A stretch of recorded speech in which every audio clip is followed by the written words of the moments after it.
Hello! So we're going to play something different today. Instead of Hollow Knight, we're going to play this visual novel that I was contacted to play. This is the demo for it. It's called Lock and Key, a Magical Girl Mystery. We're going to go for the regular 3.5 hours. In the beginning, there was only darkness.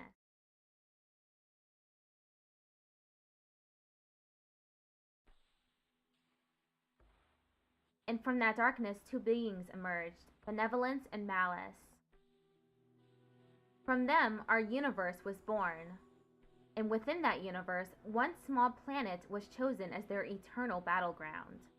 Neither being had a physical form, and so they could not battle directly. And so a new species was born. This species would one day grow to include the proxy soldiers meant to fight their battle for them. Malice was the first to create such soldiers. It reached out to the cruel, to the greedy, to the uncaring. It offered them great power as reward for their service, but also bestowed a new form upon them, a twisted, monstrous form that reflected their true nature. These monsters, bound to one day succumb fully to their transformation and exist as no more than mindless beasts, came to be known by a single name: the Consumed. These Consumed lived normal lives by day, but embraced their cruelty by night. Their existence was kept a secret so as to better facilitate their activities without resistance. Benevolence saw these beasts and knew that there was only one way to combat them, not by driving humans into paranoia and violence, but by creating warriors of its own. It saw the compassion, the love, the desire to do good that existed within the hearts of young women. These qualities represented benevolence's ideals more strongly than any other human. And so, they were chosen to be these champions of light. Benevolence came to them without deceit. It told them the truth of the universe and told them of the dangers they would face by joining this battle. None were forced to take up arms. Only those prepared to brave the dangers of battle for the sake of their fellow human beings took up this sacred calling. These brave warriors were granted a new form of their own, but one that would not last. To make room for the next generation and to safeguard those whose powers might wane with age, their form and abilities would disappear upon reaching 30 years of age. But as long as they had that power within them, as long as they felt the desire to defend the world from evil, they would be known as magical girls. For millennia, magical girls have worked together to protect our world from the forces of malice. While the world at large may never know of them, these hidden warriors have saved countless lives. And for every war, it began with a single question. One that came first in a dream, then once again in the waking world. Do you want to protect this world? I do.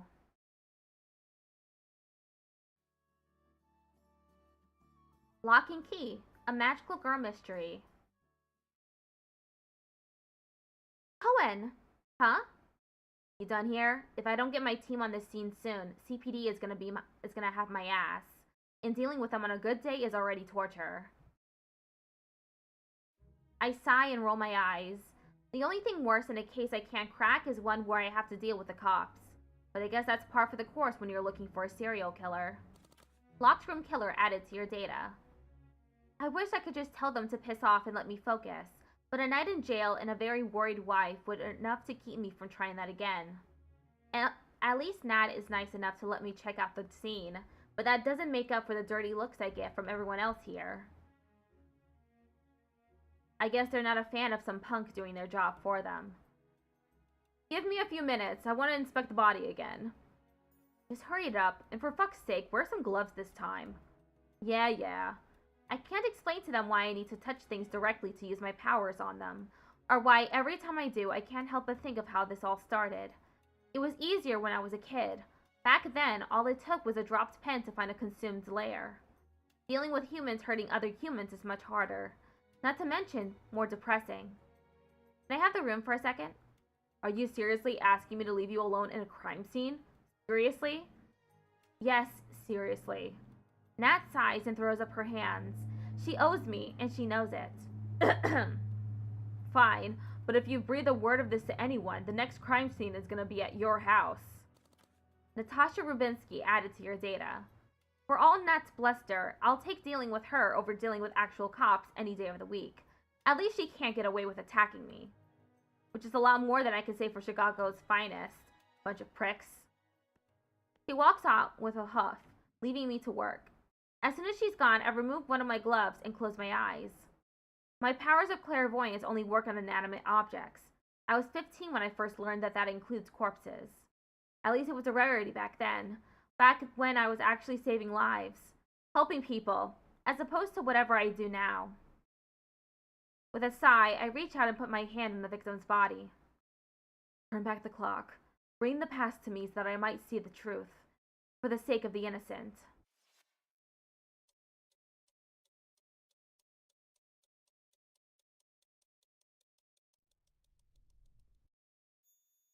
Visions of the victim's last 24 hours fill my mind. Reflection in progress a few hours ago. I can't see the finer details the way I could when I was younger, but I'm still able to track his movements and activities throughout the time period. I call the power spirit reflection, most of the time anyway. Some days I tend to call it shitty clairvoyance instead. It's not an inaccurate name.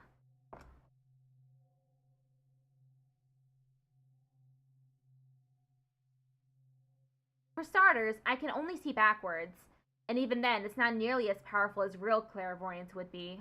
All I can do is track an object's movements and positions over the last 24 to 48 hours. If I had the murder weapon on hand, it'd be easy.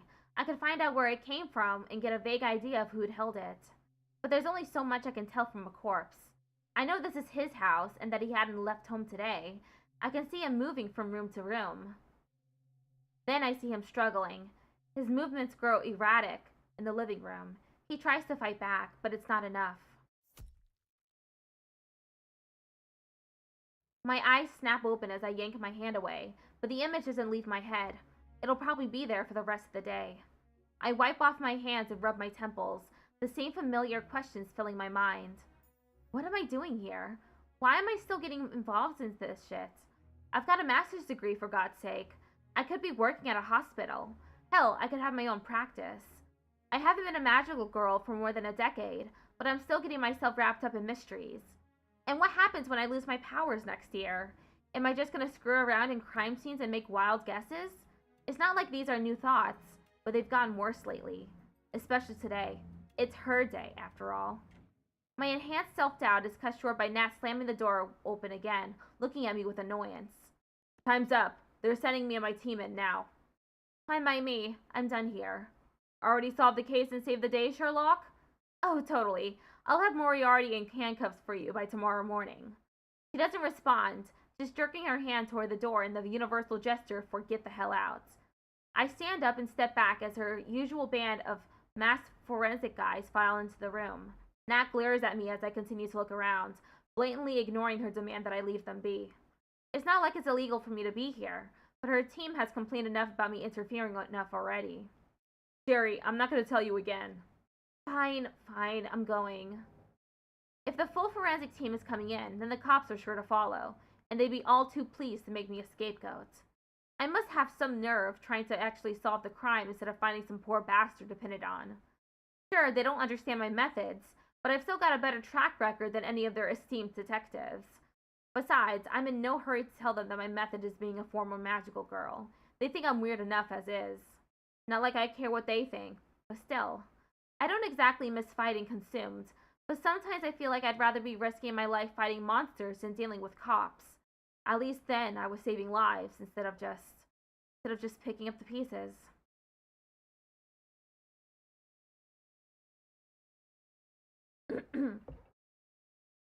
The wind whips against my face as I drive home, but I don't feel it. I'm too preoccupied with thoughts of getting some rest when I get there. 15 minutes later, I barely make it to the couch before my aching muscles protest. Even through the sore back and knee pain, something about the case I just left doesn't sit well with me. But I can't figure out what it is.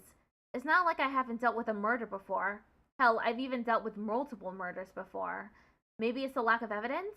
Nothing from my powers and nothing from the surroundings. Entry point, murder weapon, any physical indication that someone else had entered the house. None of it. But that's not new either. There are plenty of cases where the cops were in the scene before I had a chance to get there. My mind keeps turning, checking every possibility before discarding it. Logically, there's no real reason for me to feel so uneasy this time around, but I can't shake the feeling that something's off. Eventually, I shut my eyes with a resigned sigh. All I have are maybes, and I'm really sick of maybes. If I could just find one certainty. My train of thought grinds to a halt as I look toward the source of the sudden splashing sound. It isn't rain or anything like it. Rather, it's coming from right outside the door. Hello? I sit up to find a puddle of strange pinkish liquid seeping under the door. It glides across the floor without any trace left behind. If I didn't know any better, I'd be freaking out. Instead, I just sigh. The door was unlocked, you know. You could have just come in normally. A voice emanates from the puddle. A very cute voice. Yeah, but where's the fun in that?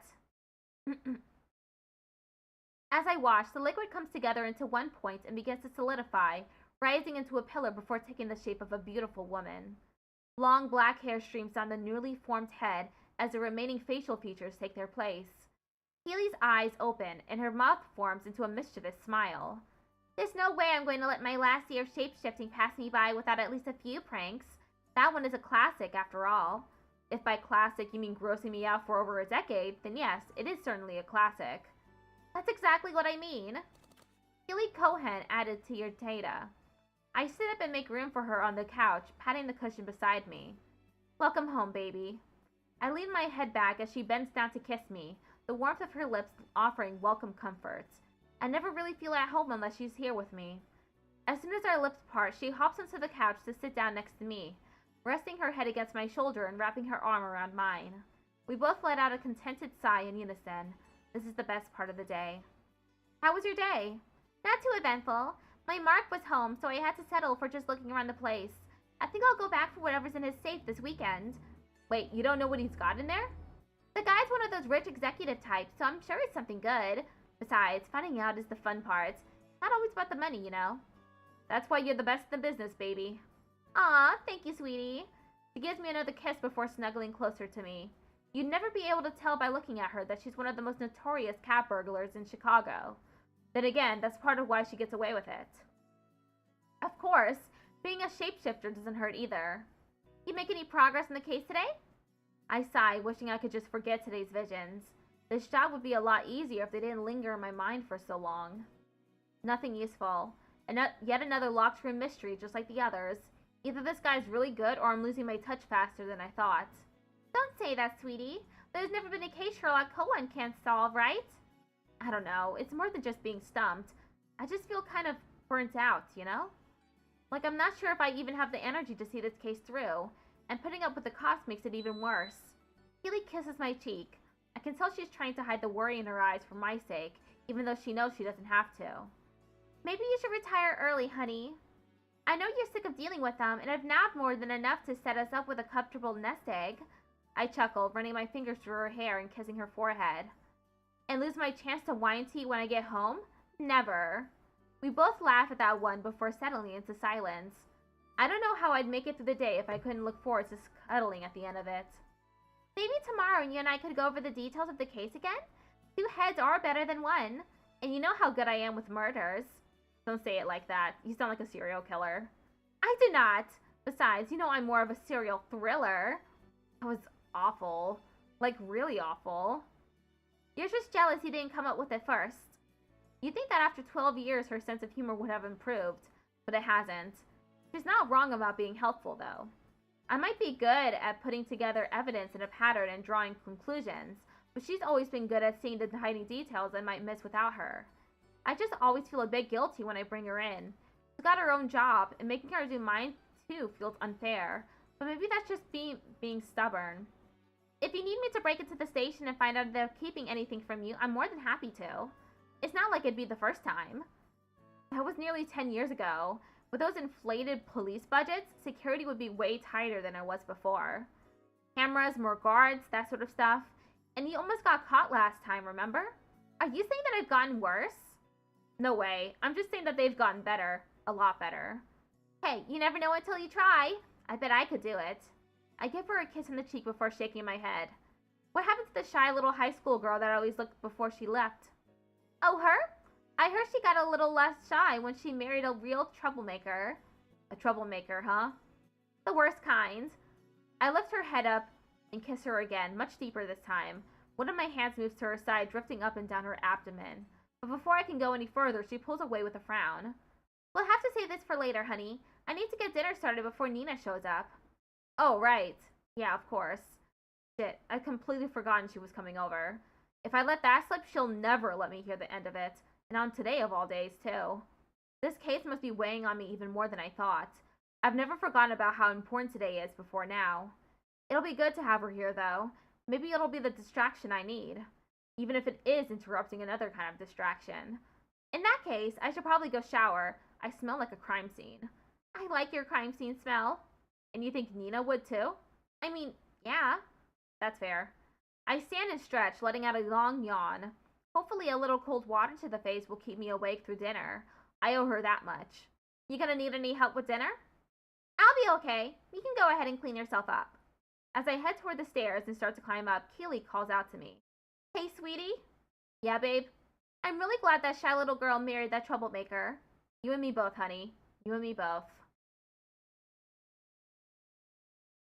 By the time I'm done showering, most of my stress has melted away.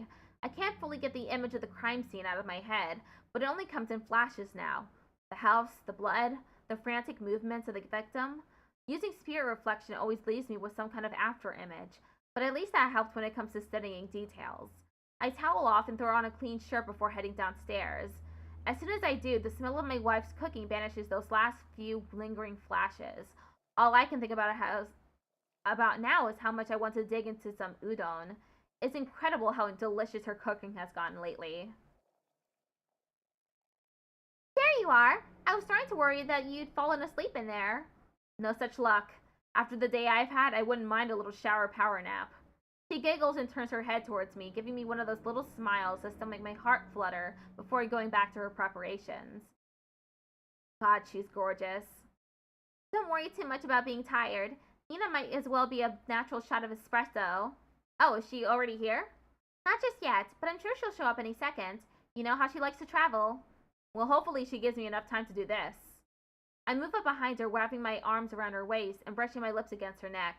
She rewards me with a small yelp of surprise before letting out another giggle. Honey, I still have to finish this before she gets here. She can wait. Kisses first. Oh my god, Cher, can you stop being gay for like 2 seconds so Kiki can get some of that in a bowl? I'm starving. We both whirl around in unison to come face to face with Nina. I sputter and let out a cough, a bit embarrassed about being caught in a moment of sappiness. As we face her, she breaks into a massive grin and lets out a squeal of delight.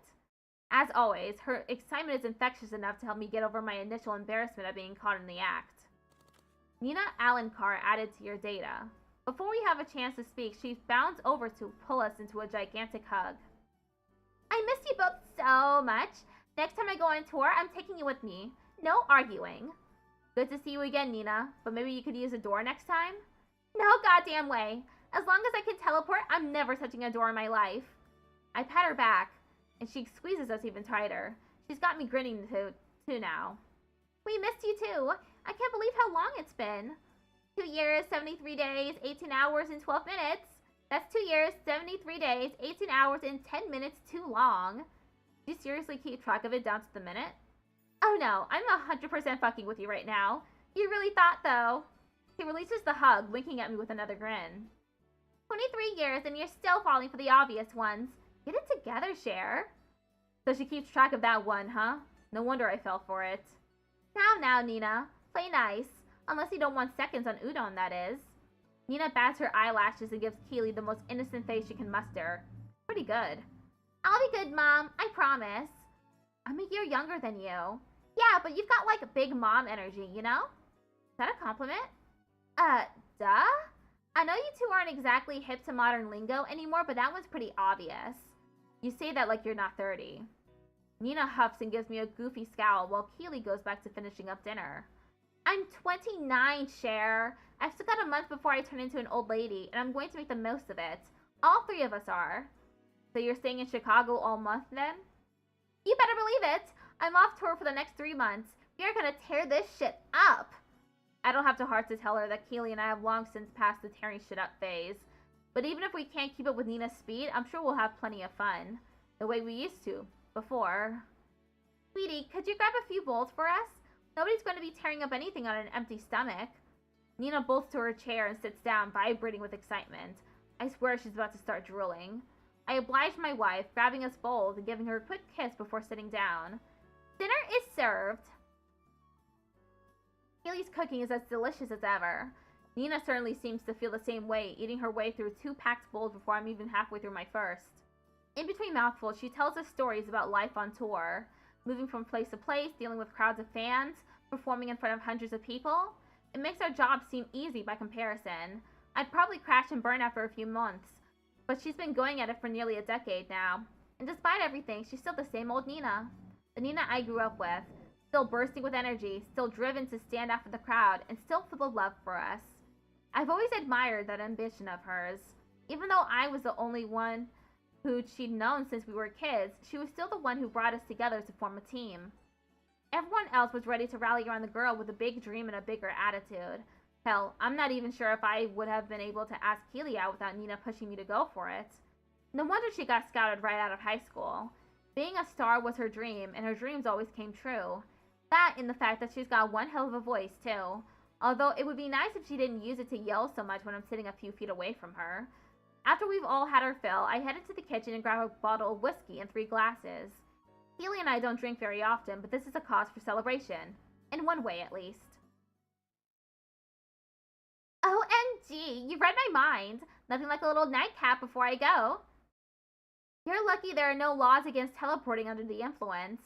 Oh, please. Yeah, like I'd actually listen to some square's rules. Hell, according to the rules, I was supposed to have dinner with some record label suits tonight.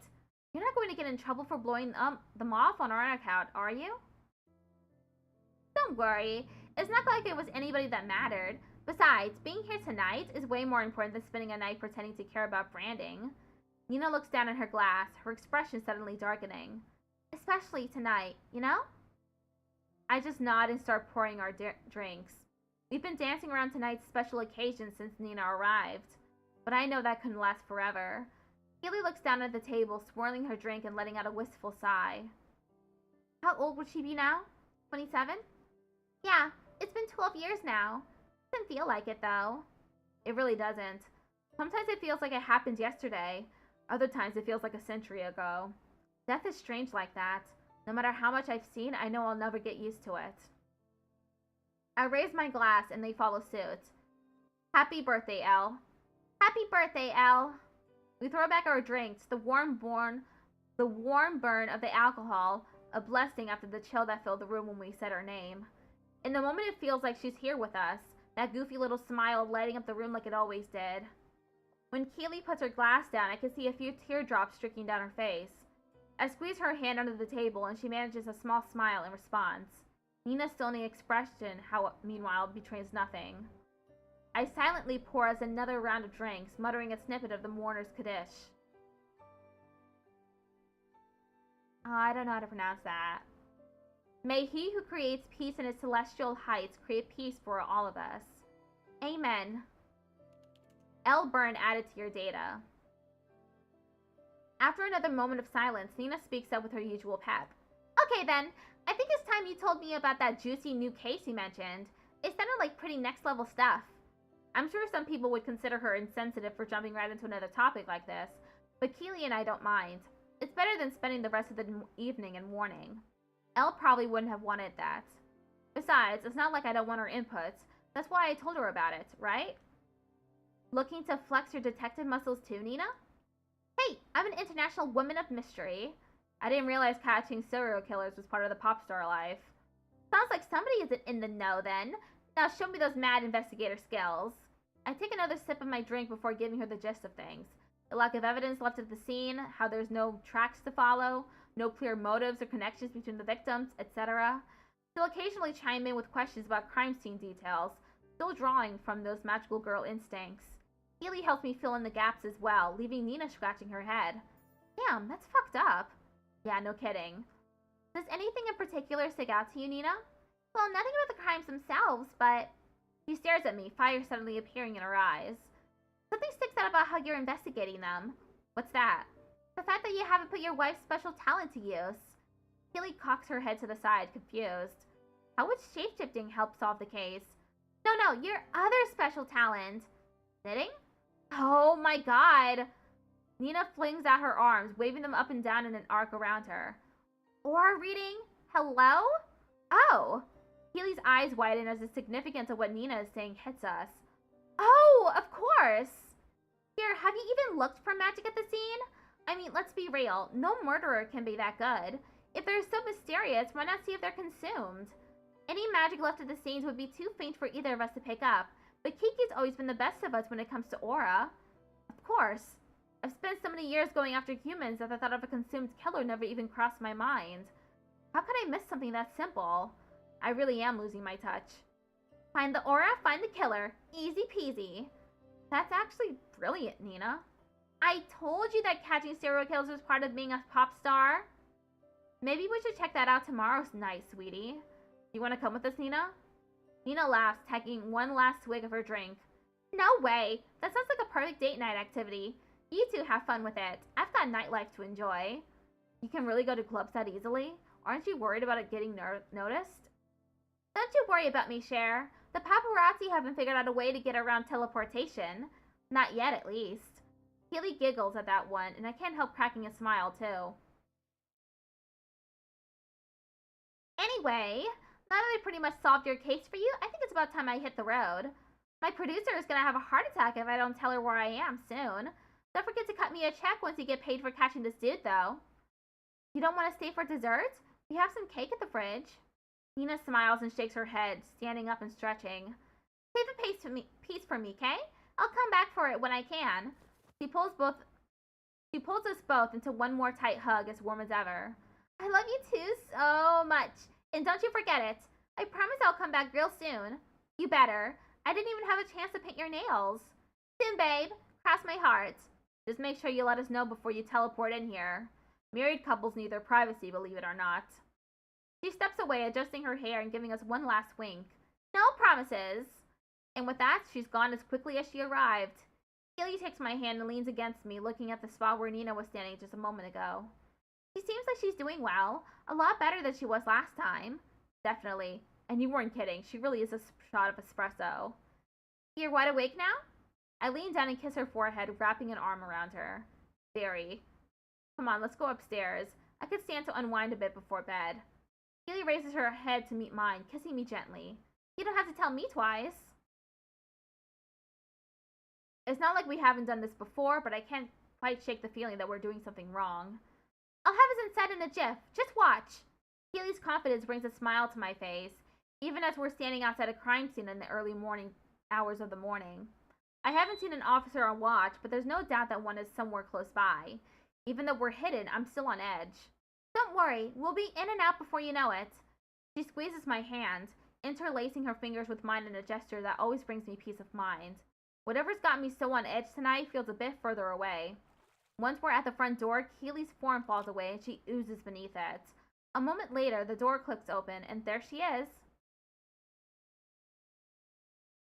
Told you I could get us in. I never doubted you. She knows I never doubted her, of course.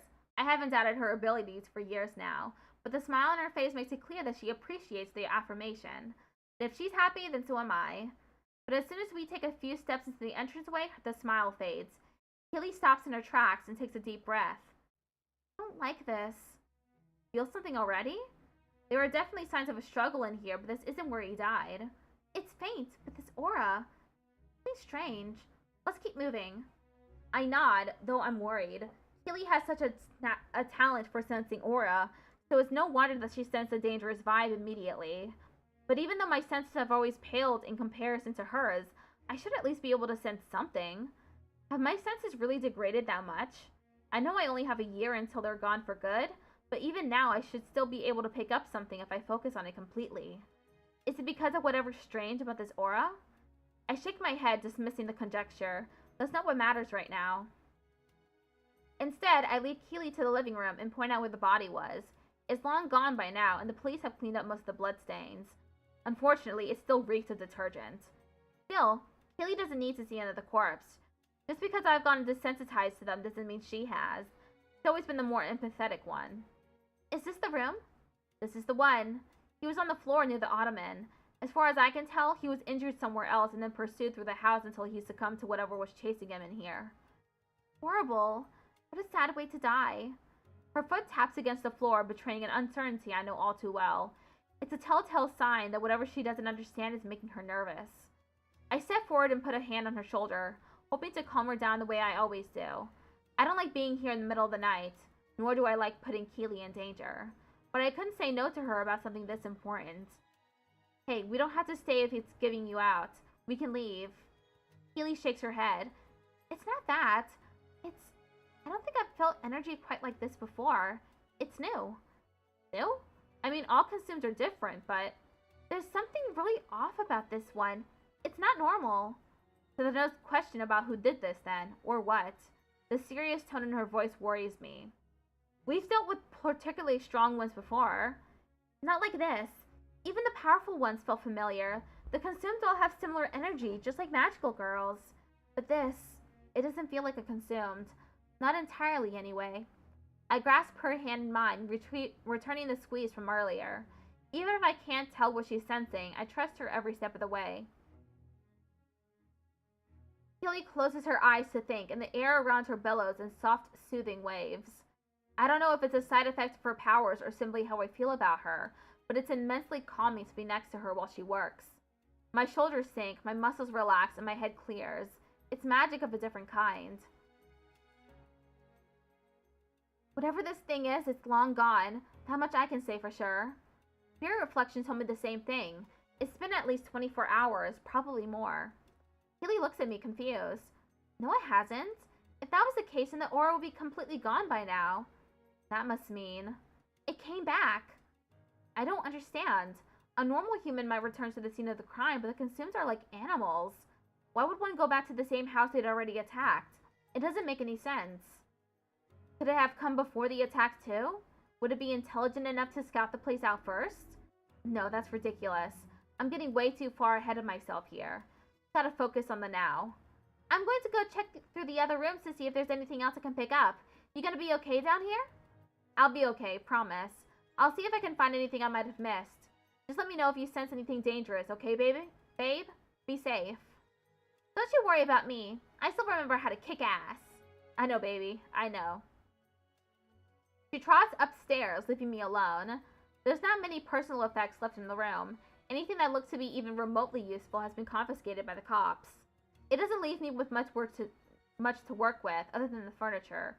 It might not be much, but anything counts. Let's see. I press my hand to the end of the couch, trying to find something. Anything of clarity. Visions of a restful morning. A day spent empty, and then a struggle. Something knocks the couch off kilter. I take a moment to rack my brain about what exactly that man was running from. A shadow? A person? Nothing big enough to toss a couch around, but big enough to scare this guy senseless. No good. I just can't see it. No matter how hard I try, I can't seem to gain any further clarity with reflection. Yet another sign that Sherlock Holmes' detective powers are on their last legs. It's frustrating in the moment, but that thought leaves a part of me feeling relieved. Another sign that it's time to move on from this job, to move on from picking up the pieces, to move on from the obligation this power brings. That doesn't sound bad at all. It certainly means getting a little more sleep at least. There? Haley calls me up from upstairs, still doing her best to keep her voice hushed in case the patrolling cop decides to make their way back here. Yeah? What's up? If you're not busy, would you mind taking a look at this? I heave a sigh, giving up on searching for clues on my own. Here's hoping Keely's search has gone better than mine. I head up the stairs, peering through the different rooms of the house until I find her in what looks like a study.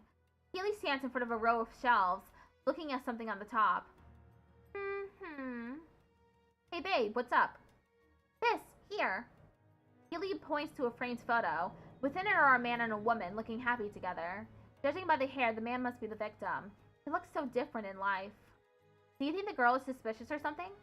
I wouldn't know, but don't you think she looks familiar? I swear I've seen her before. Like, on the street? This isn't too far from home. Maybe you've crossed paths. No, it's not that. Maybe we met at a party or something? The man in the picture, too. He seems kind of familiar. You don't recognize him at all? Not off the top of my head, no. But now that she mentions it, something about the two in the photo does seem vaguely familiar. Maybe I solved a case for them or had one of them as a peer reviewer in grad school. No, that's not it. God, this is really bugging me. Me too. I'll at least take a picture of it so we can look it over at home. I haven't found anything else up here, and there's no point in standing around in a crime scene trying to figure out if we maybe had brunch with somebody. Just make sure you don't get your phone confiscated outside. Pictures of stuff in here could potentially be incriminating. Keely chuckles and gives me another confident grin. Care Bear, there's more than enough incriminating evidence on this phone as it is. I'm not too worried about it. Oh god, don't tell me you've been taking pics of empty safes again. You can't prove anything. And you say I'm the trouble... Keely raises her hand to stop me, eyes suddenly going wide. Katie, can you feel that? It only takes a moment for me to register the sensation. This time, there's no doubt about where this particular aura is coming from. It's consumed through and through. Where? Keely closes her eyes and sniffs lightly, as if she was tracking it by scent. A couple houses away. It doesn't seem particularly strong, but... Sounds like a job for the current crop of magical girls, then. We should probably head out. I guess so. Keely sighs and looks down at her feet. I know she's still got that warrior instinct, but that isn't what we came here for. Not like it used to be. Carrie, I know that at our age we're supposed to let them take care of it, but maybe we should just drop by to... Suddenly I hear a sharp, piercing scream. It sounds young. Too young for us to ignore. Before I can even utter a word, Keely's opening a window and jumping outside. I follow suit, dropping to the street and running after her. I guess she's not the only one who held on to those old instincts after all.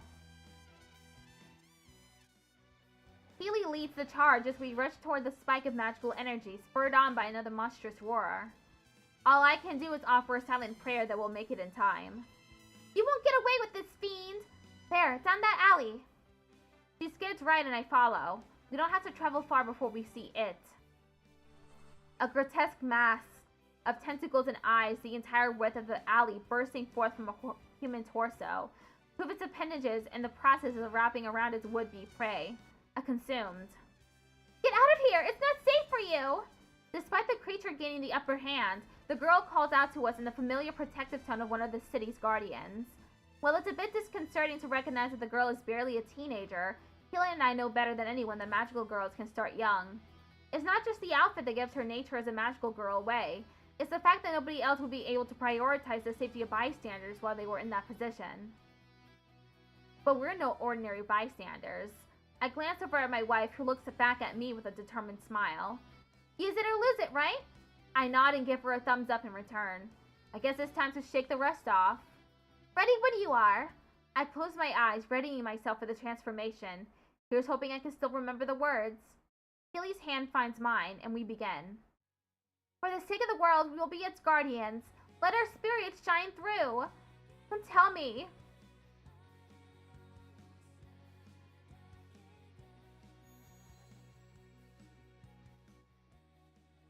The familiar glow passes through my body as I'm lifted off the ground, light bursting from within me and spreading outward.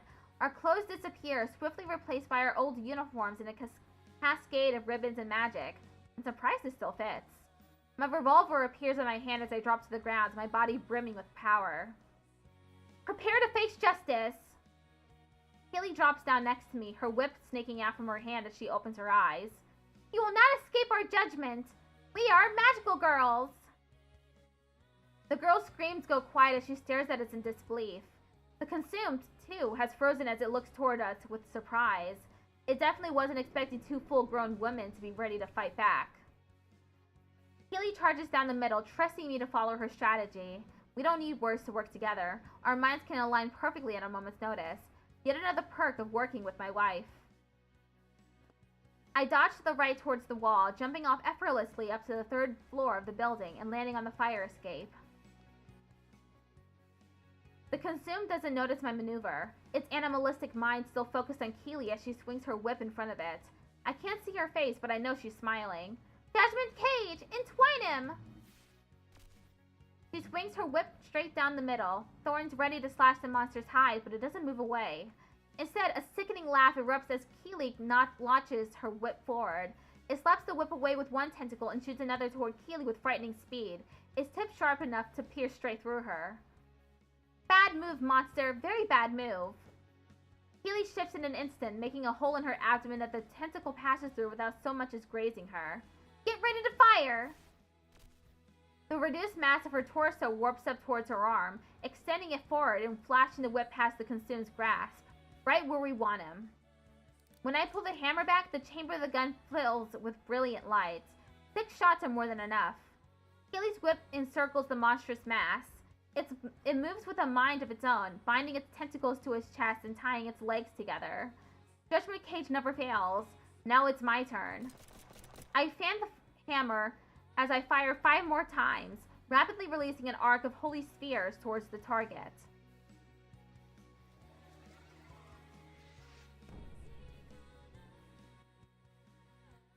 The shots sink into its flesh, filling it with light from the inside out. It manages to let out one more pitiful scream before exploding into brilliantly shining dust. Elimination complete. Eliminated enemy added to your data. With its mission accomplished, the gun fades away. It always comes when I need it, but there are times when holding onto it would only make things worse. The last thing this kid needs is for someone to point a gun at her. I hop back down to the alley, landing without a sound. You... The girl is sitting with her back against the wall, eyes wide as she stares at it in shock. It's okay, honey. You're safe now. You're all right. Who are you? I kneel down to her level, offering her a reassuring smile. I don't want to baby the kid, but I know Keely and I both want to help her out. We do what we can. We're magical girls, same as you. We just happen to have a little more experience. I stand, offering a hand down to help her up. After a moment, she takes it and slowly stands up on shaky legs. I'm Sherry. This is my wife, Keely. We used to patrol around Navy Pier back in the day. Would you mind telling us your name? The girl opens and shuts her mouth a few times before finally managing to speak, her voice barely above a whisper as she stares at the ground. Ruby. My name's Ruby. It's very nice to meet you, Ruby. You want us to help you find somewhere to sit down and rest for a minute? Or call you a ride home? She nods, leaning against the wall to steady herself. I'd like to sit down. There's a coffee shop around the corner that should still be open. Would you be comfortable going there with us? We'll understand if you're not. I know we're strangers and all. Ruby finally looks up at us with wide eyes, clearly still in shock. But through that expression, I can still see a muted fire in her eyes. She'll be okay. Even if you're strangers, I know you're not bad people. Bad people don't get to be magical girls. The conviction in her voice makes me grin. Rookie or not, this kid's heart is in the right place. A few minutes later, we're back in our civilian clothes and relaxing with our drinks. Coffee's for me and the wife, and a hot chocolate for Ruby. Do you feel any better, honey? Ruby takes a long swig of her hot chocolate and lets out a shaky breath, leaning back in her chair. I am no worse for wear. Thank you for your kind assistance. Her voice seems to have taken on a deeper cadence without warning. I exchange a wordless look with Keely, who gives me the slightest of shrugs. No problems, Ruby. You just take a couple more minutes to relax, and then we'll call you a ride home. You need not refer to me as Ruby, ma'am. I have another moniker I use when speaking with a fellow sister of justice. Do you now? Indeed. Now that we've become more acquainted, you can call me... She moves her arms in a confusing flourish. Nightshade! Keely and I share an awkward look, trying to think of an acceptable response. This is definitely not what I was expecting. Nightshade? Added to your data. That's a cool nickname. Alias, sweetie. It's an alias. How better to strike fear into the hearts of our enemies than a name that resonates with the powerful energy of the night? Right, yeah, of course. Powerful energy and all. I think it's a great name, honey. You do? Her voice returns to the high pitch we heard during our battle. She really is just committing to a bit. That's, respectable. Cause, like, I spent a lot of time thinking of it and stuff, and I had a bunch of other names I was gonna use, like the Dark Moon, or like the Nightbringer and stuff like that, but I thought this one was the best, so Her eyes go wide again and she clamps her mouth shut, suddenly aware of what she's doing. When she speaks again, her voice is back to her nightshade tone. Anyway, I believe that nightshade suits me best, and soon all the consumed in Chicago will learn to fear that name. That's very nice, honey. Totally, you got this. Just make sure you're realistic about what you're ready to take on, okay? If we hadn't shown up, that consumed could have seriously hurt you, or worse. Oh, it was no trouble. I'm certain I could have gotten the upper hand sooner or later. However, having help from some veteran warriors did make things much easier. I try to keep my temper even, remembering how much of a hothead I was at her age. Every win made it feel easy, like I could take on the world, till I couldn't. And I don't want that for her, or anyone else. Ruby, we're serious. That consumed was way too strong for you to be taking on alone. How long have you been a magical girl? Ruby mumbles her answer, barely audible over the coffee shop ambience. It's been, 2 weeks, or 1.5. Oh boy, that won't do it all. And have you had any prior training? Spent any time with more experienced magical girls? She rolls her eyes, no doubt tired of lectures from adults. I get it. But this is a lot more important than to talk about curfews or whatever it is kids get talked about these days. Well, benevolence taught me how to fight and use my powers. It didn't take long for me to establish myself as a hunter of the night. That's more than enough to slay the consumed, yes? Smaller ones, yes. But you weren't dealing with a smaller one, honey. Something like that needs teamwork to take down. Ruby pouts, looking frustrated. Her nightshade persona slipped again. Then how did you learn? You fought them when you were still young, right? When we were still young? I'm only 28. Looks like I'm not the only one trying to keep my temper in check. Keely can get a bit insecure when she's stressed out. I'm sure Ruby didn't mean anything by it, but I'd better mediate things just in case. She just means when you were a teenager, baby. Of course you're still young. Thank you. Keely huffs and takes a long sip of her coffee as I turn back to Ruby. And to answer your question, Ruby, we learned by training. First by honing the skills Benevolence taught us, but eventually we learned new techniques from other magical girls as well. Knowledge is passed down from generation to generation, and then honed with teamwork. That's why magical girls are drawn to other magical girls. The two of us and our friends work together to develop efficient combat tactics like proper positioning, the right balance between offense and defense, and what parts of a consume tend to be weak points. It's all about teamwork. Being a magical girl is a group effort. Surely a team isn't absolutely necessary. Nightshade moves in the shadows and strikes unseen. A team would announce that presence. Plus, I'm not, super great with people, sometimes. So that's what's going on. I'm sure Keely already noticed as much. She's practically psychic when it comes to figuring out what's really going on with people. Me? I'm a lot slower as a judge of character. That's nothing to be ashamed of, honey. Believe it or not, I was the same way. Really? Really. I didn't have any friends before I became a magical girl. Just sat in the back of the class in an oversized hoodie and tried not to draw attention to myself. Then Benevolence came to me, just like it came to you, and offered me a chance to do something more with my life. I was nervous about teaming up too, but once I met Sherry and our 2 other teammates, we fell into a rhythm right away. I promise it's not as hard as it sounds. You made the choice to become a hero, so you've already plenty brave. There she goes again. Her pep talks are as legendary as ever. Ruby takes a long sip of her hot chocolate and lets out a deep breath. Would you be willing to, help me, maybe? Help you find a team? I mean, we're a little out of the loop when it comes to stuff like that, so... No, I mean, help me be a magical girl? Oy vey. I was afraid she might say that. I get why she'd ask, but... I look over at Keely, hand to her chin as she thinks over Ruby's request. Surely she must have expected the same thing, but she seems more intrigued by the idea than I am. I guess I shouldn't be surprised. Isn't her nature to take care of things, after all? You want us to train you? You don't have to, give me lessons or anything, but maybe if I were able to watch you 2 hunt or something, would that be okay? Oh, well, about that. We're actually retired. We haven't fought a consumed for years. Sorry, but we're not the hunting type. What do you mean? We just fought one. That was an exception. If we hadn't heard you 2 nearby, we wouldn't have sought it out. Oh. Ruby looks down, defeated. I can't help feeling like a jerk for shooting her down like that, even if I was just telling the truth. Maybe you could at least give me a bit of advice? I'm a fast learner, honest. That way I can catch up to everyone else. Her voice is quieter than before, still doing her best to show conviction but struggling to assert herself. Now I feel even more guilty. This is the kind of thing I'd be happy to do when I was her age, but I doubt I could even offer much help now anyway. I look over at Keely to see that she looks even more guilty than I do. When she looks back at me, her eyes are wide and practically pleading. It's like she's asking if we can adopt a cat. I sigh, looking down at the back of the girl. Well, I guess giving you a few pointers wouldn't hurt.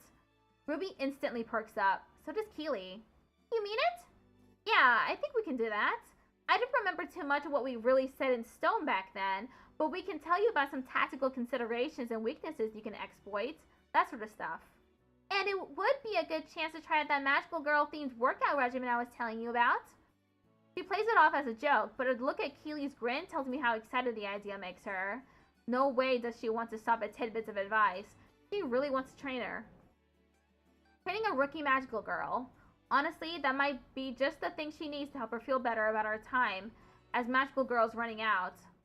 I hate to admit it, but a part of me can see the appeal as well. Passing on our knowledge to another generation does sound like something close to closure. Or at least a bit closer to... No sense thinking about that right now. Just need to focus on what's in front of me. I mean, if it wouldn't be any trouble, then if that's okay, like... I guess lessons might be okay. We could try it at least. Nothing major though, okay? It'll be our very own after-school program. How fun! Ruby makes another strange gesture. No doubt of reaffirming her nightshade persona. Indeed, with the wise teachings of my elders, I will gain the strength I need to be a true warrior of the night. A guardian of our fair city. I'm officially making our first training rule that you don't call us your elders. My mentors? I think that works. Keely nods and takes one last sip of her coffee, finishing it with a satisfied ah. So shall we make contact using the existing group chat? Or will we be working independently? The what now? Ah, I see. Ruby pulls out her phone and opens up some messaging app I've never seen before. I'm less interested in things like that when AIM shut down, so I'm sure there are plenty of apps like that. My fellow warriors of the night have a GC we use to coordinate our attacks on the enemy. I observe rather than participate, but it's quite helpful when it comes to logistics. Or at the very least, to ensure none of them interfere with my mission of darkness. So you know other magical girls? Well, I met one who sent me a link to the chat, but only once. She was nice and all, but she didn't understand my nature. As Nightshade, I mean. Well, isn't that interesting? It would have been very helpful to have something like that when we were more active. Wouldn't you agree, dear? I shrugged, finishing off my coffee as well. It seems like it would make more sense to just talk on the phone, but what do I know? Hey, if it works, then it works. Probably something we need a bit to learn, though. Perhaps it would be better to simply communicate via text message, then. She puts her phone away, no doubt surprised by her ignorance of whatever app that is. You know how to text, right? Yes, I know how to text. Keely leans over to whisper to Ruby, but she's still loud enough for me to hear. You didn't know until a few years ago. You're kidding! Look, technology isn't my thing, alright? I'm fine with what we had back when we were kids. We had text messages, sweetie. Ruby laughs at that one, the shaking uncertainness gone from her voice. Looks like our job is done. Let me give you my number. We can figure out a training schedule soon, okay? Okay. I mean, very well. I look forward to mastering the ways of the night with your assistance. Good to hear it. She's quite the interesting girl, no doubt about it. Odd, for sure. But every magical girl is odd at that age. We certainly were. Do you need us to call you a ride? I will be fine, ma'am. My home isn't far from here. Just make sure you're careful on the way home. No more fights, okay? Very well. Even the most tireless of night warriors must rest from time to time. Yeah, exactly. I get up and pay for the three of us, tossing the few bucks I have left into the tip jar. Behind me, Keely and Ruby swap numbers and say their goodbyes. She's always been good with kids. Mom energy, I think Nina called it. And who knows, maybe it'll help her figure out how she feels about having kids of our own someday. It's not like we haven't talked about it before, but never mind. Now isn't the time. Take care, Ruby. We'll see you soon. Keely nudges me and mouths Nightshade. Take care of yourself. And you as well, my mentors. I look forward to beginning our training post-haste. With a final wave, Ruby leaves the coffee shop and disappears into the night. Well, that wasn't how I was expecting tonight to go. Is that a bad thing? I guess it could have been worse. But I do think I'm done with surprises for the time being. You and me both. I'm gonna be out like a light as soon as we get home. Keely chuckles and kisses my cheek, taking my hand in hers. We chuckle in unison as we step through the doors and start our journey home. Definitely time to be done with surprises for now. Still, for a night when we plan to solve a mystery, I feel like we've been left with significantly more questions than answers. And not just about Ruby. That consumed was dangerous, but there's no way it was the locked room killer. Something that far gone couldn't even open a door normally, let alone sneak through a locked one. So why did it just happen to show up while we were investigating? Was it drawn to the energy Keely felt? Or could it have been some kind of lure? A distraction meant to pull us away from the crime scene? It's a possibility I don't want to consider. Not just because it's needlessly paranoid and yet another sign that this case is messing with my head, but because it would mean that there's something larger at play here. Hey, babe? Hmm? That aura you felt at the house, that wasn't from the consumed we just took out, was it? No, it wasn't even close. In fact, it wasn't close to the aura of any consumed I've seen before. So what do you think it was? Something new, and probably something dangerous. I nod, feeling that paranoia spreading through more of my mind. I'm already way too old to be handling cases with magic involved. But something tells me that this time, I don't have a choice. You've reached the end of the demo. We look forward to the full release. Oh, that's the end of the demo?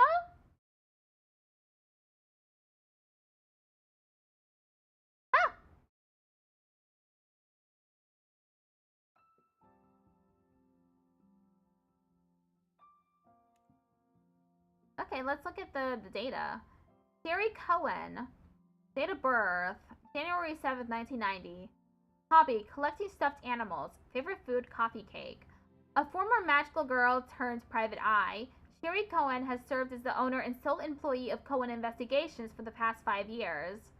Sherry doesn't miss the magical girl life as much as her friends do.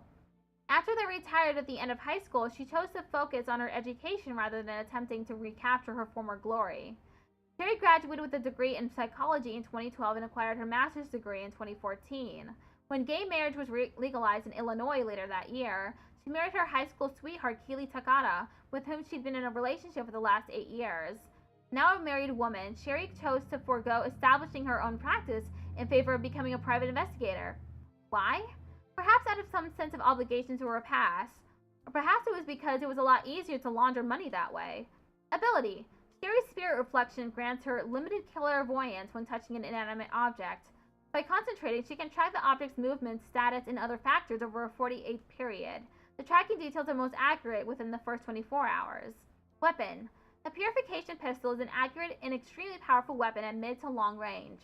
Using liquid magic stored in the barrel, Sherry can fire energy balls of various sizes to inflict major damage to a consumed's weak points. While already a powerful weapon, Sherry's own mastery of marksmanship makes it even deadlier.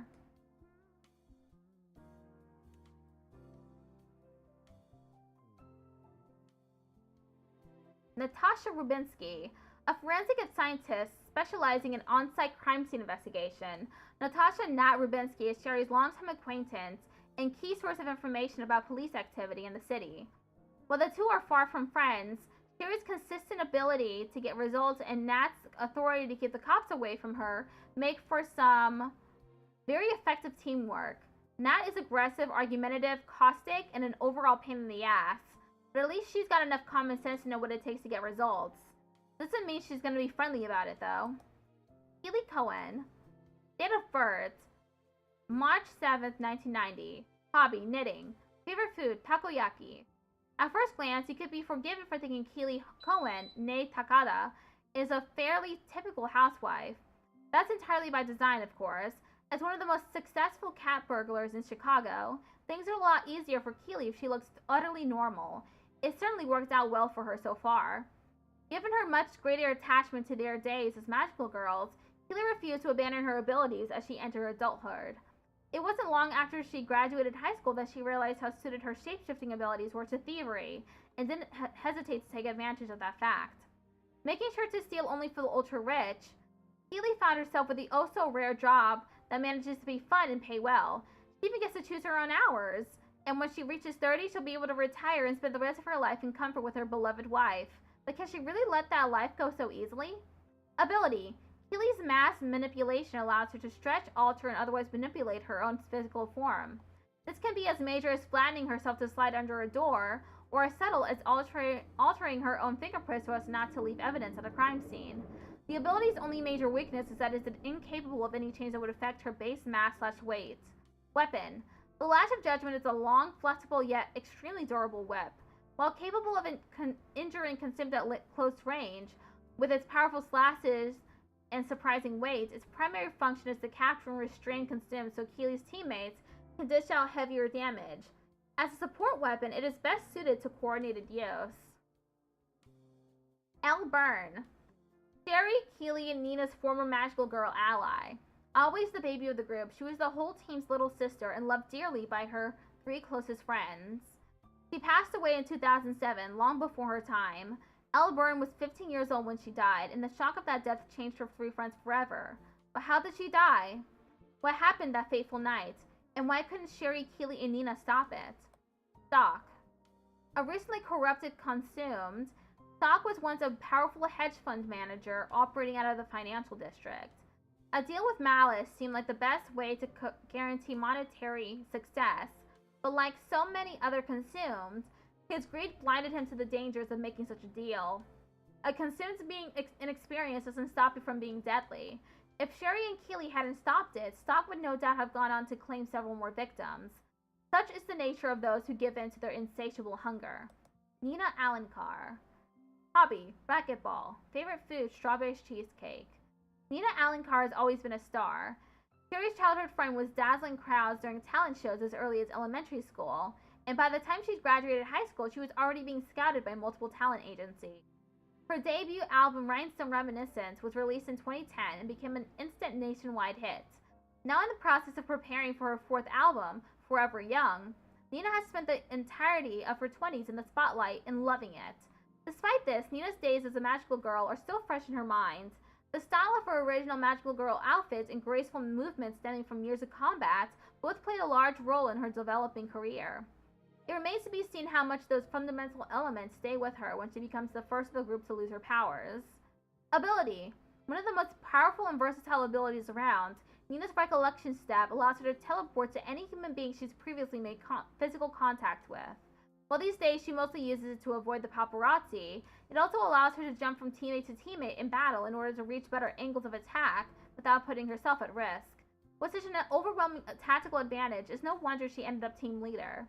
Weapon. Despite its non-threatening appearance, the Cutie Slicer's wickedly sharp blade can cut through just about anything. As a result, Nina is the heaviest hitter in the group at close range. Its wide horizontal swipes take advantage of the consumed slow movement speed, letting her slice off limbs with ease. You do not want to be on the receiving end of this one.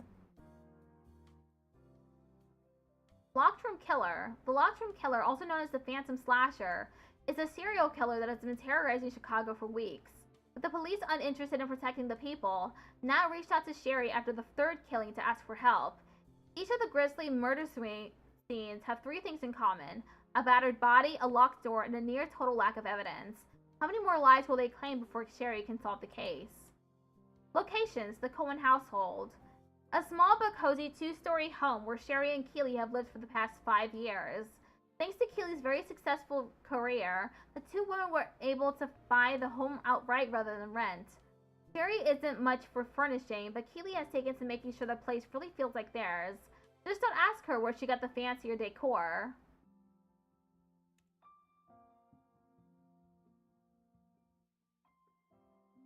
Rather than do the ad break, I'll snooze it.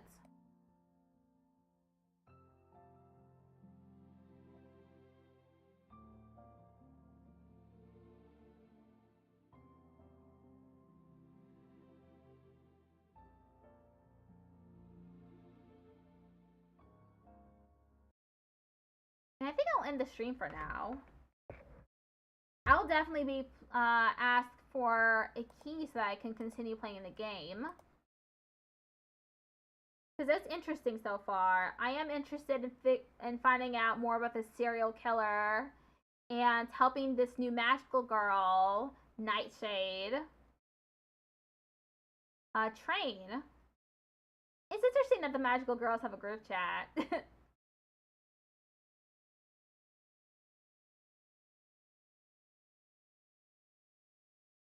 My mouth is so dry.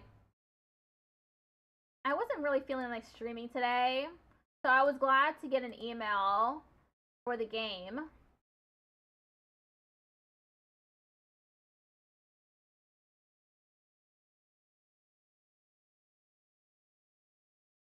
Okay, that's it for the stream. I'll be back on Thursday for stenography practice. And then, of course, on Friday, it's Yakuza Kiwami. I'm going to finish the sub-stories that I have available to me. I was running around last time trying to find a bunch of them, and I was not having much success. I need Haruka for some of them. So I'll need to go back to Serena, pick up Haruka, and run around the city with her. Okay. That's it. Bye!